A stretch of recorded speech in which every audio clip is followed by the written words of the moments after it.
Hello everyone, welcome to our YouTube channel. हमारे channel आओ आगे बढ़े में आप सभी का स्वागत है।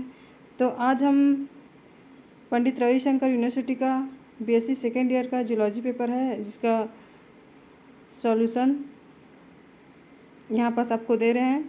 तो इसमें जो है आपका फर्स्ट क्वेश्चन पूछा गया है, पक्षी एवं स्तनधारियों के आहार नाल का तुलनात्मक वर्णन कीजिए।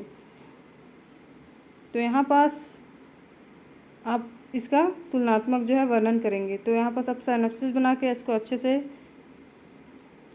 एक्सप्लेन कर सकते हैं, इसमें क्या जो है आपको बनाना है और कैसे बनाना है इसको। तो यहाँ पास देखिए, बहुत सारे स्टूडेंट एक गलती और करेंगे, जो है यहाँ पास ओनली पक्षी एवं स्तनधारी के आहार नाल का जो पूछा गया है उसको भी लिख के बाकी जो जितने भी है मत्स्य, उभयचर और सरीसृप इसका भी बना देंगे। तो यहाँ पास आपको वो गलती नहीं करना है, क्योंकि आपको सिर्फ जो पूछा है उसी को बनाना है। जैसे कि आपको पूछा गया है यहाँ पास एविल्स का और मेमेलस का, तो उसका ही बनाना है आपको, और बाकी को नहीं बनाना है, बाकी को छोड़ना है। तो यहाँ पास आप उसको सिनॉप्सिस बना के स्टेप बाय स्टेप एक्सप्लेन करके आप बना सकते हैं और इसके बारे में पूरा लिख सकते हैं। इसका आहार नाल के मुख्य भाग जो है वो कैसा होता है एविल्स में और मेमल्स में, इसके बारे में बता सकते हैं। उसके बाद उसका माउथ एंड जॉ का जो भी है स्ट्रक्चर वो कैसा रहता है उसके बारे में आप बता सकते हैं। उसके बाद उसके तीत में क्या है उसको आप एक्सप्लेन करते हुए लिख सकते हैं अच्छे से।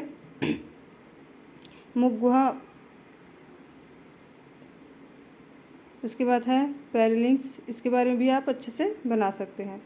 तो यहाँ पास जो है आप एक गलती ना करें, जो है जो पूछा है उसी को लिखे और अच्छे से लिखे। नेक्स्ट जो है इसका ग्लाइकोट्स एंड एपिग्लॉटिक्स, इसका जो है उसका उपस्थिति बताना है कि उसमें होता है कि नहीं होता है। तो यहाँ पास दोनों में पाया जाता है, तो उसको आप अच्छे से लिख सकते हैं। उसके बाद है इसको ओस्फोगस, उसके बारे में आप अच्छे से लिख सकते हैं। स्टोमच के बारे में अच्छे से आप बता सकते हैं कि इसमें दोनों में स्टोमच पाया जाता है कि नहीं पाया जाता है, और पाया जाता है कैसे पाया जाता है उसके बारे में आप बता सकते हैं। गिजार्ड के बारे में इसके बारे में बता सकते हैं, एंड इसके ब्रेनसिटिका के बारे में बता सकते हैं। इसके आइंस्टीन कैसे होती है उसके बारे में आप लिख सकते हैं अच्छे से। तो यहाँ पास जो है आप अच्छे से एक्सप्लेन करते हुए सभी पॉइंट्स को वन बाय वन क्लियर करते हुए यहाँ पास आप लिख सकते हैं।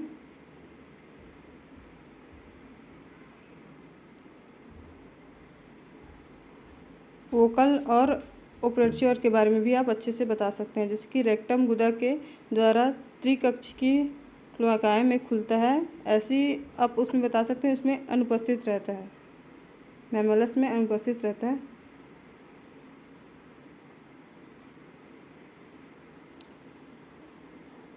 तो यहाँ पास जो है आप उसका डायग्राम भी आई होप सो आप अच्छे से बनाएं, क्योंकि यहाँ पास भी डायग्राम चारों का दिया है। तो आप एक गलती और ना करें यहाँ पास डायग्राम बनाते हुए, कि चारों का डायग्राम आपको नहीं बनाना है, जो पूछा है आपको उसी का डायग्राम बनाना है। जैसे कि आपको पूछा गया है एविल्स और मेमेलस का, तो आपको मेमेलस और एविल्स का ही बनाना है डायग्राम जो यहाँ पास है आपका। और इसको भी आप अच्छे से कलरफुल पेन में लिख सकते हैं, जैसे कि रेड एंड ग्रीन को छोड़ के, और जेल पेन नहीं होना चाहिए, उस दोनों को छोड़ के आप जो है बाकी कलरफुल पेन यूज़ कर सकते हैं और यहाँ पास उसको अच्छे से बना सकते हैं। चित्र को भी आप अच्छे से बना सकते हैं, उसके बारे में लिख सकते हैं।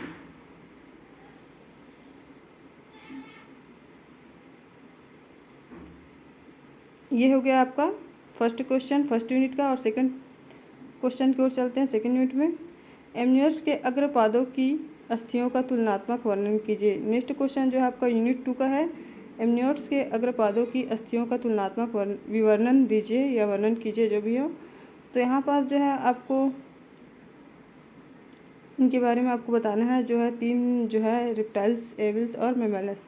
तो यहाँ पास आपको लिखना है तीनों के जो अग्रपादों की अस्थियों का तुलनात्मक वर्णन करना है, आपको बताना है वहाँ पास तीनों का अस्थियों का जो है कैसे कैसे होता है। इसका अग्रपाद का कैसे होता है, अपर आर्म का कैसे होता है, फोर आर्म का कैसे होता है, इसको आपको तीनों का लिखना है। उसके बाद इसका कार्पल्स कैसे होते हैं। उसके बाद इसके पाल्मों के बारे में आपको बताना है, पाल्मों कैसे होती है। फिगर्स के बारे में बताना है, फिंगर्स के बारे में। और यहाँ पास आपका डायग्राम। तो यहाँ पास जो है आपका डायग्राम तीनों का अच्छे से दिया है, तो इसको भी आप अच्छे से बनाएं। और आपके पास टाइम बहुत होता है तो आप हड़बड़ी ना करें कि टाइमिंग कम है ऐसा करके। आपके पास टाइम बहुत है और आप अच्छे से इस चीज़ को बनाएं और एक्सप्लेन करके लिखिए अच्छे से।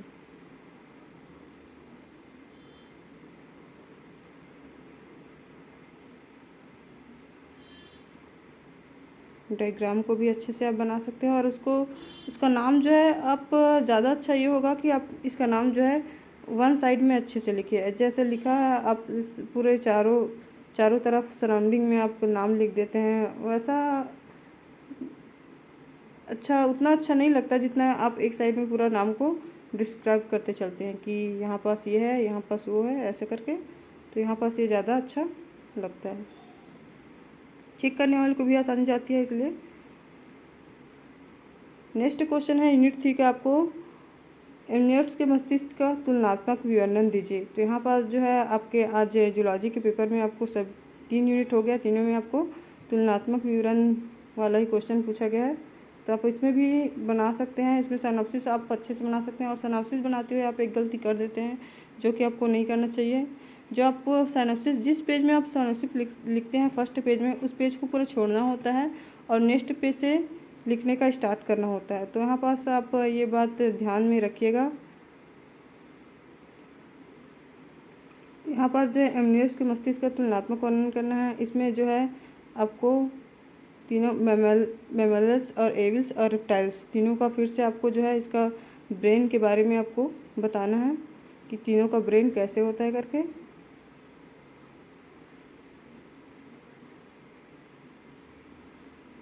इसके सेरेब्रल हेमिस्फीयर्स के बारे में भी बता सकते हैं,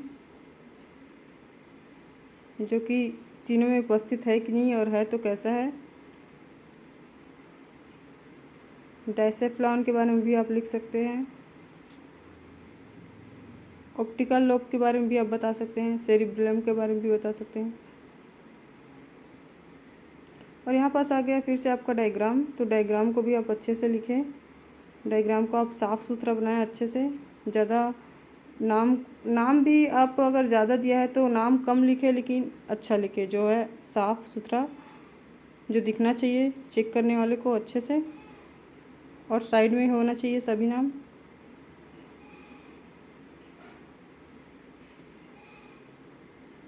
ब्रेन ऑफ यूरोमैक्सिक्स।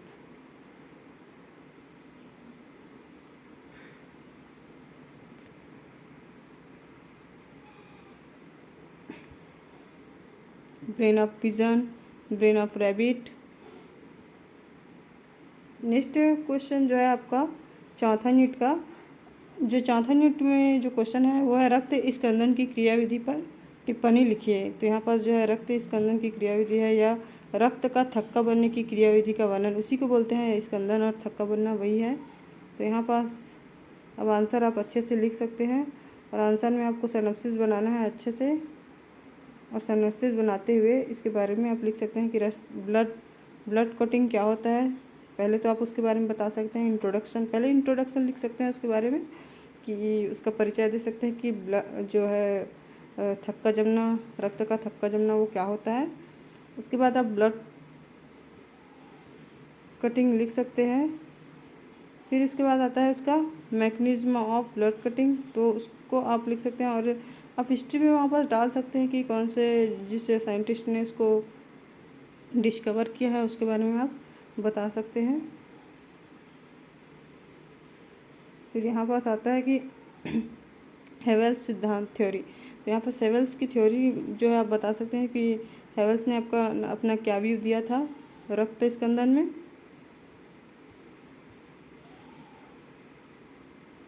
फिर यहाँ पास आता है आपका जो है ब्लड कैप्सूल्स जो है कैसे 1 बाय 1 करके क्लॉट में चेंज होता है उसके बारे में।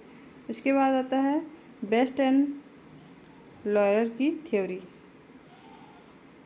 उसके बारे में जो है आप ब्रेन के बारे में, रक्त स्कंदन के बारे में जो है बेस्ट एंड लॉयर ने कौन से अपना व्यू दिया था, उसके बारे में आप भी लिख सकते हैं। तो यहाँ पास आप थ्योरी को 1 बाय 1 करके तीनों थ्योरी डाल सकते हैं। फिर आता है आपका डायग्राम, उसको भी आप बना सकते हैं अच्छे से। यहाँ पास डायग्राम जो है, लास्ट यूनिट है आपका, लास्ट यूनिट में दिया है आपको स्तनधारी जंतु में उत्सर्जन कार्य की एवं क्रियाविधि का वर्णन कीजिए। तो यहाँ पास भी ये भी लॉन्ग क्वेश्चन है, बड़ा वाला क्वेश्चन है, 10 नंबर का क्वेश्चन है। तो इसमें भी आप साइनोप्सिस बना के लिखें और जो जो पेज आप साइनोप्सिस बनाते हैं उसको छोड़ दें। उसके बाद नेक्स्ट पेज से आप लिखना स्टार्ट करें। तो यहाँ पास जो है आप इंट्रोडक्शन बना सकते हैं और इंट्रोडक्शन के साथ आप जो है उत्सर्जन की कार्यकी का वर्णन जो बता सकते हैं। फिर इसमें आप एक एक करके जो है जितने भी एनिमल्स हैं उनके बारे में आप लिख सकते हैं कि उनका क्लासिफिकेशन कर सकते हैं।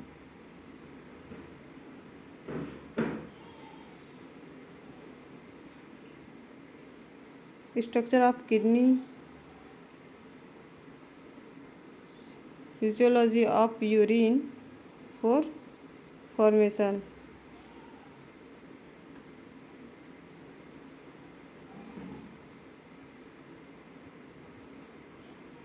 तो यहाँ पास चित्र जो है आपको दिया है, छोटा सा है लेकिन अच्छा है, आप इसको बना सकते हैं अच्छे से।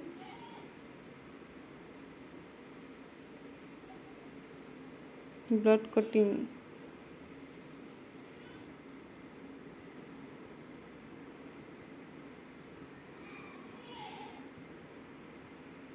और हमारे चैनल को लाइक शेयर सब्सक्राइब ज़रूर करें, क्योंकि इसको हम लोग को मोटिव मिलता है, जिससे हम नेक्स्ट वीडियो के लिए प्रिपेयर करते हैं। और कमेंट करके ज़रूर बताएं।